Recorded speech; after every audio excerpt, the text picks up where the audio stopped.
们那个有2个小宝贝啊，Andy 跟 Thomas。从 Andy 7岁开始吧，我们就没有把他送到学校里面去上课。我叫那个张球峰，我家孩子呢今年快12周岁了，在家上学已经将近6年时间。我叫韩百川，今年17岁，我在家上学5年了。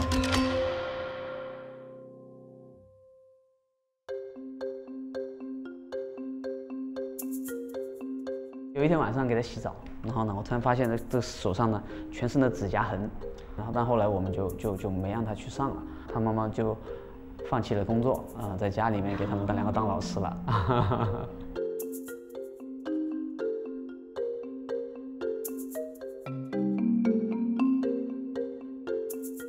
一开始在北京的时候呢，我给孩子选了一个私立学校，结果一上了3个多礼拜之后呢，我觉得那个孩子的那个整个身体精神状态明显在下降，我就不干了。我从初1的时候开始在家上学，一开始我就是一个想法，就是想自己做点东西，不想做学校那么多作业，有那么大的压力，想学习自己感兴趣的东西，自己想画画，自己想编程，所以才在家上学的。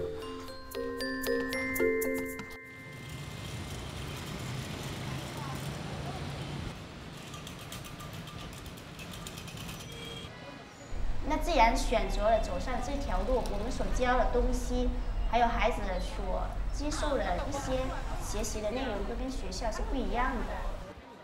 你可以跟阿姨聊一下，还有那个价钱计算的有没有错误，你自己要算一次的。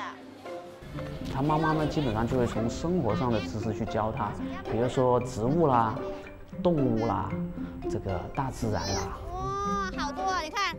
完全是根据他的兴趣去安排他的学习内容。看那个蚂蚁在干啥？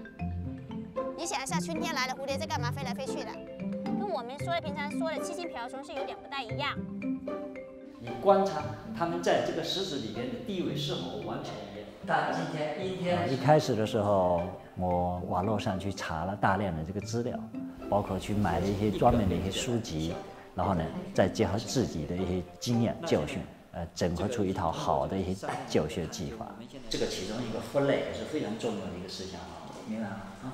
那再推测一下，中间大概还有多少种情况？就是说我基本上是跟孩子一天2个人一起共同学习，包括做作业，差不多就6节课的时间。既为音乐师，非其所志也，不要着急啊，读古文一定要有一个节奏。实际上很多的知识，具体的知识上我要忘光。我就自己必须跟孩子一起来学习，把人物这个是谁，这个是谁，他是跟他有什么关系，他是有什么关系，这样画了我就清楚了，不会被他搞懵。对，好吧，谢谢。贡柴罗、费迪南、阿隆佐。然后周末的时候呢，我是接了很多那个课外教育。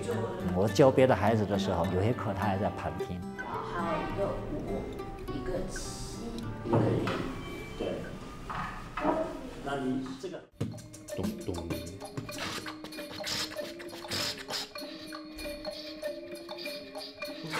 这个要刷碟，我现在不会。然后这是学生物的染色体的知识，学完编程以后再学数学，就会很多用那种编程的思路来理解数学，我觉得很有意思。我的学习性质就是通过在网上找资料，然后自己做实验来学习。你比如说，我想解决一个问题，我不会，就说明还有什么东西没学，我就再去网上学，把它学会了以后，回来自己把这个东西完成。哦，你看，好，奇迹，看了吗？看了吗？俄罗斯方块，我都不知道这个还能用，很长时间了这个鬼东西。在家里要知道自己需要什么，自己做什么事儿高兴。我现在都是一个一个的计划，然后今年的计划，也就是明天的活动，举办第1次FabLab 开放日。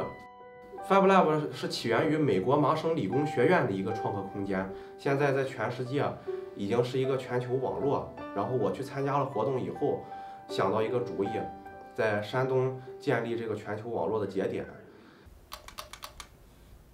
说真的，有些东西我自己都不知道是什么。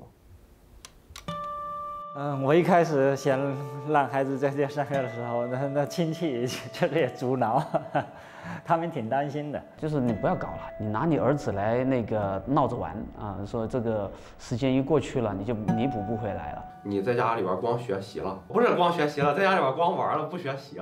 他非常担心我们会耽误了他们两个的成长，包括孩子的妈妈，包括我自己的有些亲戚，他们都特别担心，很难得到认同。他们的家长说，你们离那个孩子远点，他不上学了，把你们带坏了。我们只是在家里面去学习，而并不是不让他学习。那么唯一的问题在什么地方？我感觉在家教育这块就是在那个伙伴这块。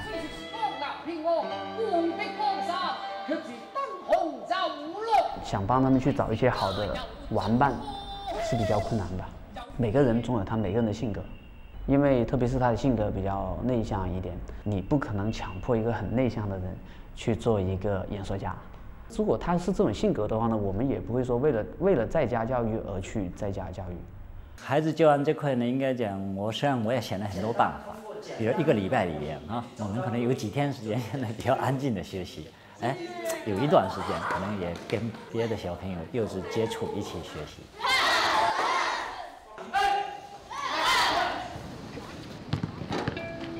整个济南到现在为止没有找到一个跟我一样在家上学的，只有至少是同龄人没有。参加社会活动那个同龄人也很少，认识的都是一些企业家，也很有经验的人。太吹牛了，我自己知道自己失去什么，就是我唯一担心的事儿就是跟同龄人交流，但是我现在不能被那个影响了。要是我被影响了，那说明在家上学失败了，我还是回学校去了。你自己现在是孩子还是一个大人？我不知道，我没想过自己是孩子还是大人。我没想过那个。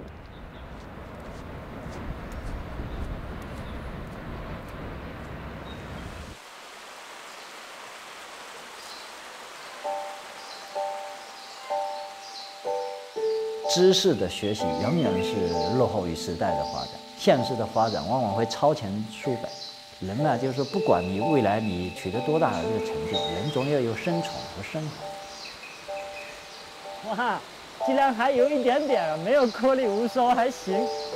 最基础的教育应该是生活的这个教育。我觉得通过这种方式呢，就是让孩子更多的参与生活，去承担一些事情。我觉得这个本身对孩子好处可能是很大，这本身就是一种教育。老师教他们在下边听，我觉得好像孩子他那个主动性会比较低，所以我就想改变成我想要的这种模式，提供给他们，让他们主动去学习这样的过程。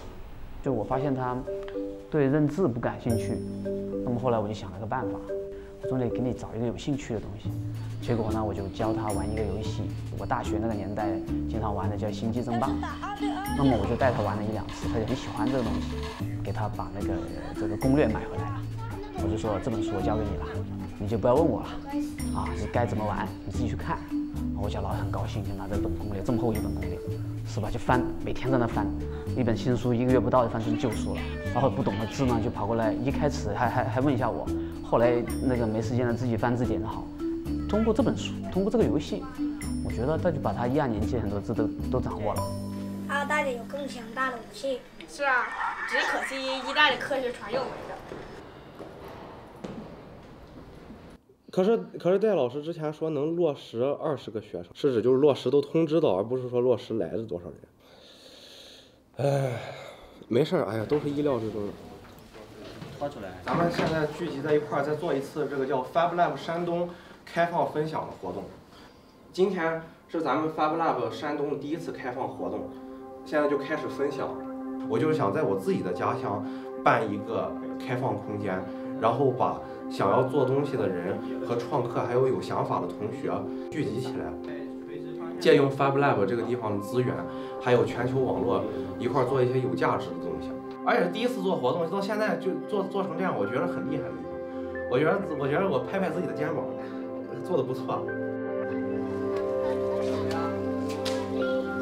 在他小的时候，我们帮他做决定；当他慢慢长大的时候，我们会慢慢的把这个话语权交到他的手上。我希望他能够在他的兴趣里面找到他的职业，找到他的生活。我的价值观，我觉得应该是所有人类的价值观，就是干自己高兴的事儿，就是这么简单，就是自己高兴干什么就干。就现在这个信息时代，已经这个就业越来越便利了。实际上学习的途径现在是越来越多样了。只要真正有心的话，我觉得一个人想去学习进步，现在这个渠道是越来越通畅。